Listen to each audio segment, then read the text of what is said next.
What's up, y'all? It's your girl Shelby Lov. I wanted to make this video just because I feel like it just hit my heart. It was good.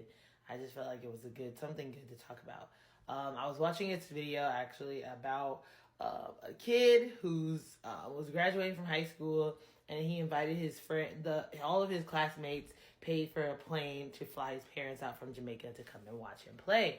And I'm just like, that's beautiful. That's amazing. I definitely teared up because he cried. He was so happy to see them, and they were crying, and everyone was like, oh my gosh, you're so cute, so sweet. And of course, I cried like a little baby. And I had a bunch of different thoughts go into my head. Like, okay, like dang, And I'm not trying to be a Debbie Downer or make anybody feel sad or anything, but like a lot of my tears were just from, like, I realized how open my heart was. And then I started crying harder and being grateful and thanking God because I was like, I remember how depressed and numb I was. Like, very, like, first of all, if you know me personally, you know I'm very traumatically influenced to compartmentalize my feelings, for good or for the bad.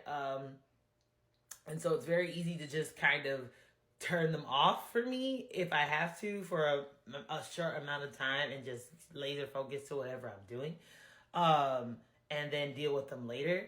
So that, in combination with being a depressed, emotional, suicidal, angsty teenager, was like, so that was like the perfect mix for bad things, basically. And a lot of stuff happened to me from middle school all the way up to college. And then I finally got saved in 2020 officially, as far as like, getting baptized and everything. Woo woo. Shout out to Apostle Clarence Layton, Prophet Robert Langston, and Word in Action Christian Center for helping save my life. But like high key, the process of that started even earlier, like 2017, when I first started going there. Like, God was transforming my heart, and now here I am in 2024, and I'm like thanking God for the capacity to feel the openness of my heart again, and I don't feel numb, and I don't feel like. It's ironic because I think a lot of times, if that's your coping mechanism or that makes you comfortable turning your feelings off, you're like, why can't I turn them off anymore? Can't turn them off anymore, and I'm so grateful. Like, I feel so blessed because I'm just like the girl I was.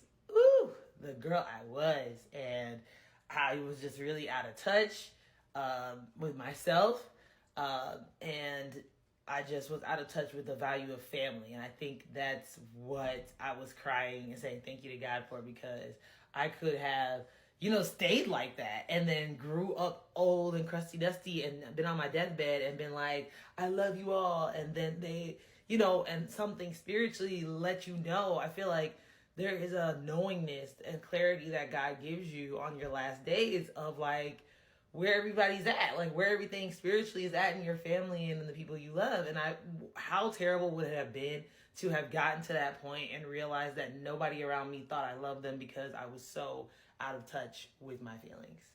Like how miserable would it be to be on your deathbed, confessing your love to everybody you care about, and for you to literally feel spiritually, like knowing in your mind that, dang, I really didn't use this time to heal. I stayed bitter, and I took it out on my family, and I took it out on my friends, and I took it out on everybody that mattered to me.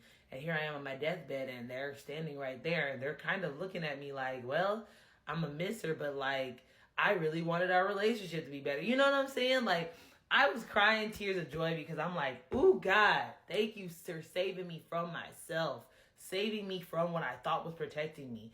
I desperately didn't want to be emotional. I desperately didn't want to be emotionally sensitive, even though I knew that I was, because the world teaches you and beats you down into feeling like that is the worst thing to be, and that somehow you're going to lose out on life by being in touch with your emotions. And it is such a lie from the enemy. And I believed that lie for the longest time. So to be standing in my kitchen watching a cute little like TikTok video of a kid seeing his parents flying from Jamaica to see his basketball game, that was a moment of gratefulness of me to be like, God, my heart is open.